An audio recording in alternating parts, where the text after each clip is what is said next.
Welcome to Duck Season Cafe with Jessica, Larry,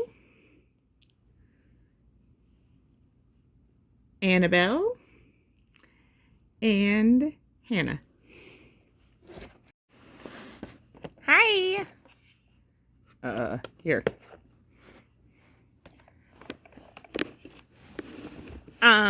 What? Sorry, they're earplugs. I thought they might help, to help you sleep tonight before your big day. Thank you! That's so nice of you. I brought a new lock, too. Notice the one on the back door isn't working right. You brought a new lock? For me? For my door? Yeah, well, I figured you wouldn't be able to sleep if your lock was bad. Not that there's really anything to worry about around here. I just figured... That's perfect! Thank you, really. That's so kind of you. It would have made me nervous to not be able to hear, but now with my new lock, I'm sure I'll sleep peacefully. Tomorrow's a big day, and I need to be ready. Right. I'll take that, I guess. I'm sure I can figure it out how to attach it to the door. No need. I'll have it on in a few minutes. Oh, okay, great.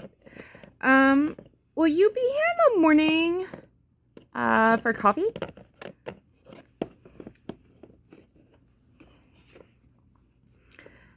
Wouldn't miss it. Great. See you tomorrow then. And thanks again. Bye. Sorry I'm late. No problem. Come on in. I thought we could set up here since it's more comfortable. But now that I'm realizing it, I usually hear the noises out back, so maybe we should move toward the back of the cafe. I've never been on a stakeout before, so... Oh, and I thought we might get hungry. Oh, we might. Not sure I've ever been this hungry, though.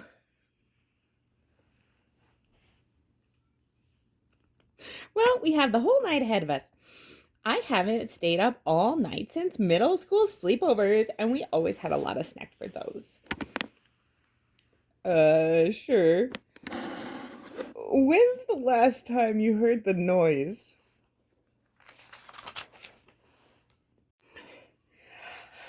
Oh my goodness, it was this morning.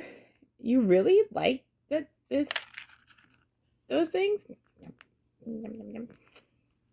They are objectively the worst candy.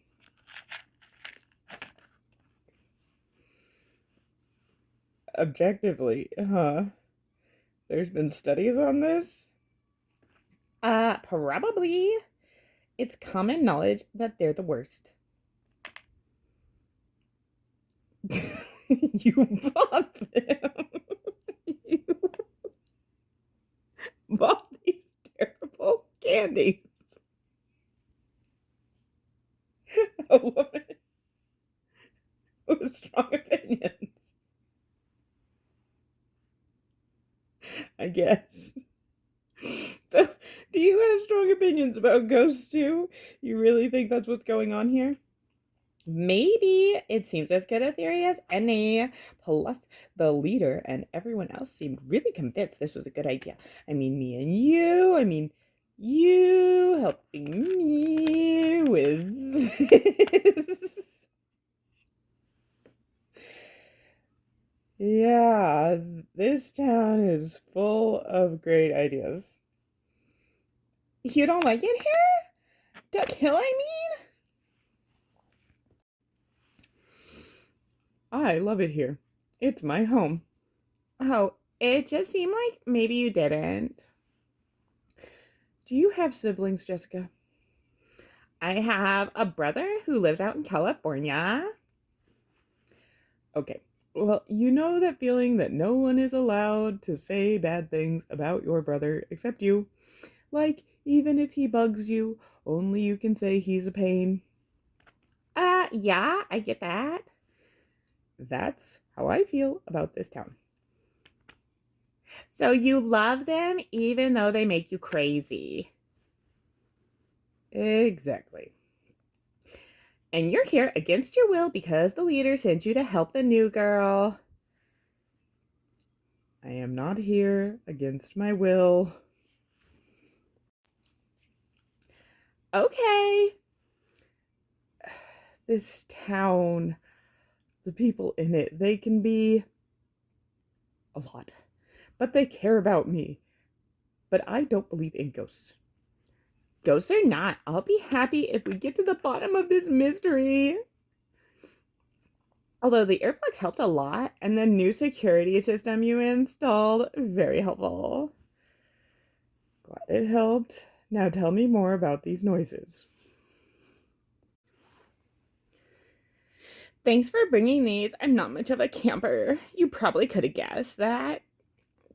Just imagine how I'd be in a tent with no lock and all manner of creepy noises outside.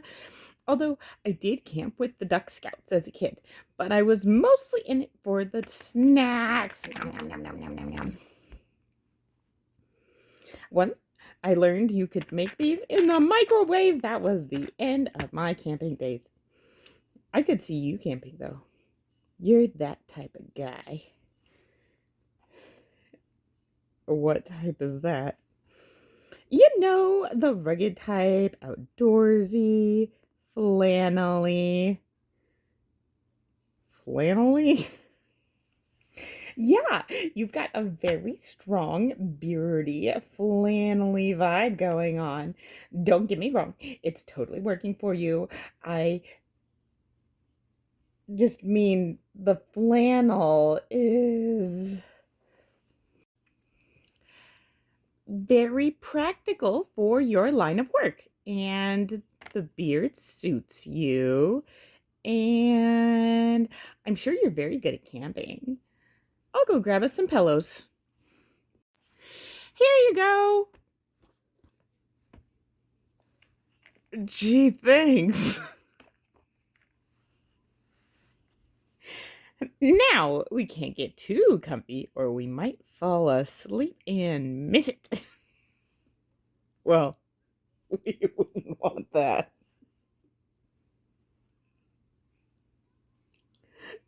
I know you think I'm crazy. Nope, not me, I don't. I'm fully aware of how crazy all this is. I just wanted everything to be perfect.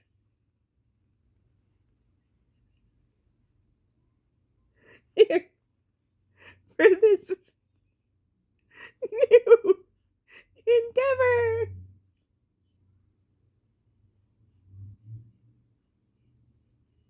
I can't shake the feeling that something is wrong. Like someone is trying to get rid of me.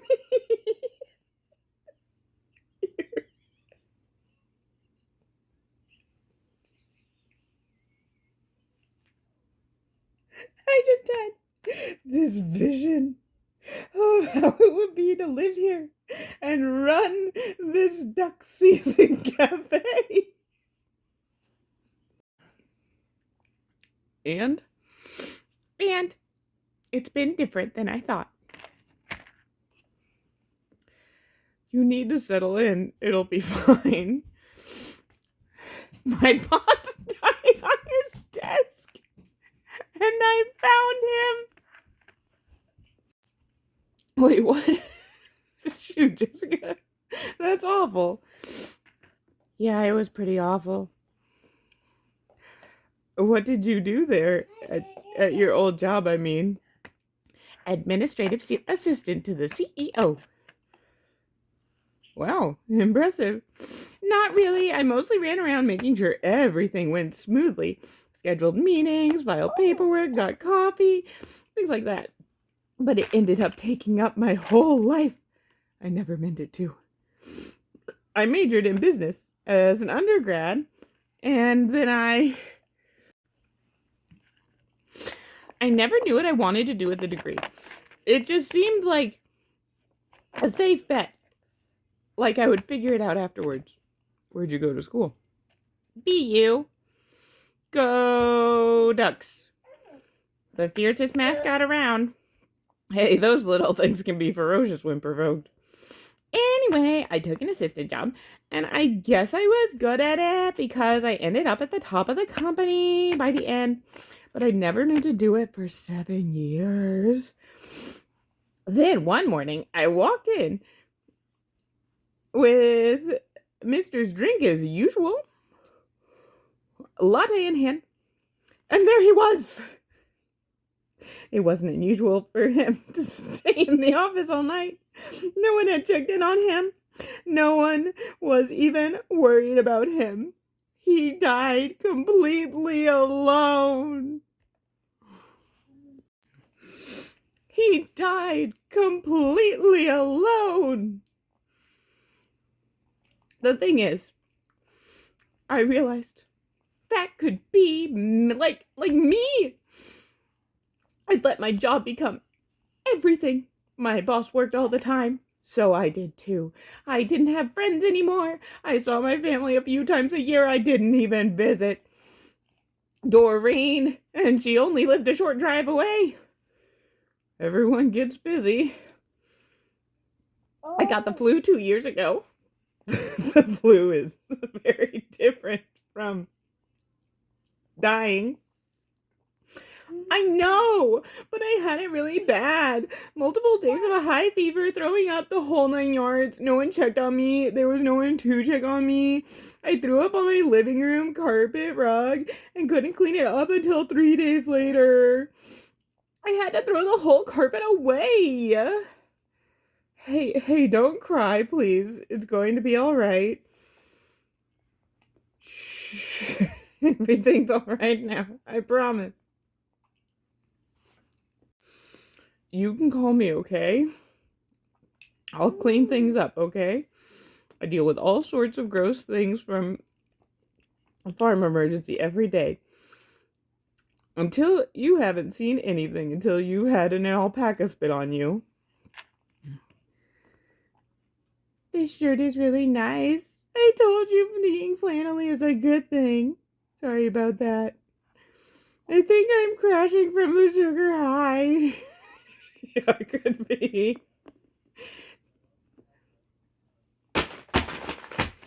Did you hear that? I don't. What do we do now? I don't remember that yowling from last time. Do you think I made them even angrier? No, I don't. Don't open it! We don't know what to do yet. We need a plan, a ghost removal plan. Oh my goodness, I should have been figuring this out instead of me babbling on and on about my problems. Ah!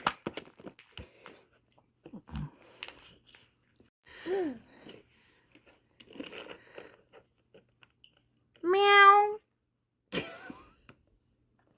Well, there's your ghost.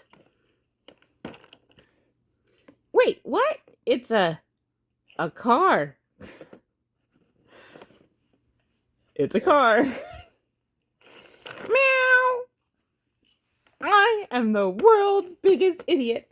I'm so sorry I made you do this. Jessica, no. You don't need to be all nice about it. First, I almost take your head off, and then I force you to help me by taking me to the meeting.